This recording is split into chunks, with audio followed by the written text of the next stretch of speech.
আসসালামু আলাইকুম viewers, welcome back to our channel. আজকে আমি চাল কুমড়ার একটি দুর্দান্ত স্বাদের রেসিপি নিয়ে হাজির হয়েছি, আর সেটি হচ্ছে সরিষা বাটা দিয়ে চাল কুমড়ার কারি। আর এই কারিটা কীভাবে তৈরি করা যায় লেটস সি।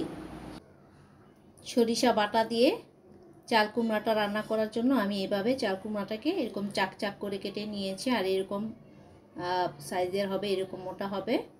এখন এটাতে আমি হলুদ ও লবণ দিয়ে মেখে নিচ্ছি। দিয়ে দিলাম হলুদ আর দেব লবণ।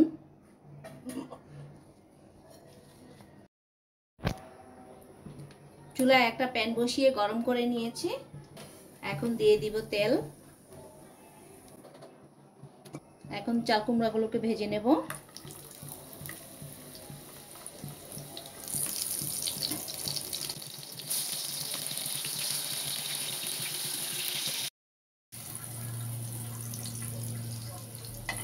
চাল কুমড়াগুলো আমার ভাজা হয়ে গেছে। এখন এই প্যানটার মধ্যেই আর একটু তেল দিয়ে বাকি রান্নাটা শেষ করে নেব। দিয়ে দিব 3টি শুকনো মরিচ, হাফ চা চামচ কালো জিরে,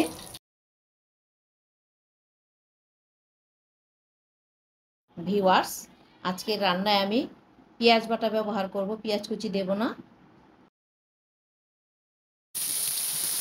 এখানে প্রায় 4টি পেঁয়াজ আছে। পেঁয়াজটাকে একটু ভেজে নেব কাঁচা গন্ধ যাওয়া পর্যন্ত। এখন দিয়ে দিব 1 চা চামচ আদা রসুন পেস্ট। ভিউয়ার্স যারা আমার রান্নাটা এখন দেখছেন, এখনও সাবস্ক্রাইব করেননি, সাবস্ক্রাইব করে ফেলুন। আর পাশে থাকা বেল আইকনে ক্লিক করে রাখুন, যাতে পরবর্তী রান্নাটা সবার আগে আপনার কাছে চলে যায়। এখন দিব হাফ চা চামচ হলুদ গুঁড়া।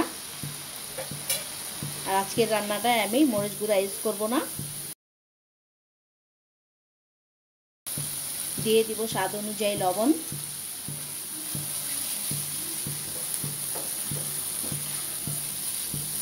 এখন দিব একটু পানি। এখন মশলাটাকে আমি একটু ভালো করে কষিয়ে নেব। ভিউয়ার্স মশলাটা আমার কষানো হয়ে গেছে। এখন দিয়ে দিব সরিষা পেস্ট। আর আমি সরিষাটাকে পেস্ট করে আবার একটু ছেঁকে নিয়েছি, এতে পেস্টটা একটু স্মুথ হয়েছে, দেখতে সুন্দর লাগছে।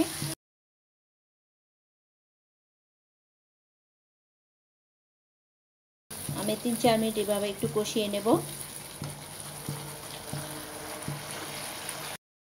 ভিউয়ার্স মশলাটা আমার কষানো হয়ে গেছে। এখন দিয়ে দিব চাল কুমড়া ভাজা।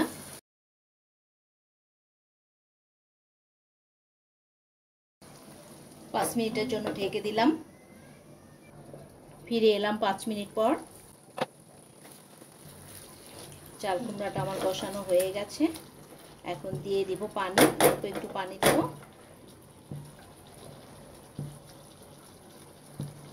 সেই সরিষার বাটিটা থেকে আমি একটু পানি দিচ্ছি ধুয়ে।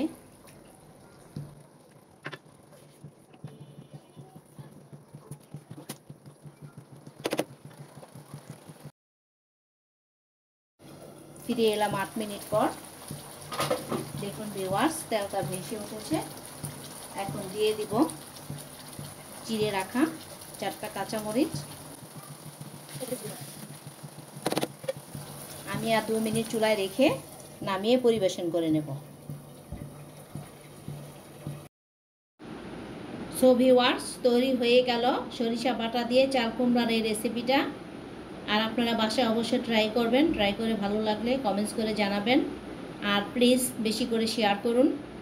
আপনার আত্মীয় স্বজন নিকটবর্তী যারা আছে সবাই ভালো থাকবেন। আল্লাহ হাফেজ।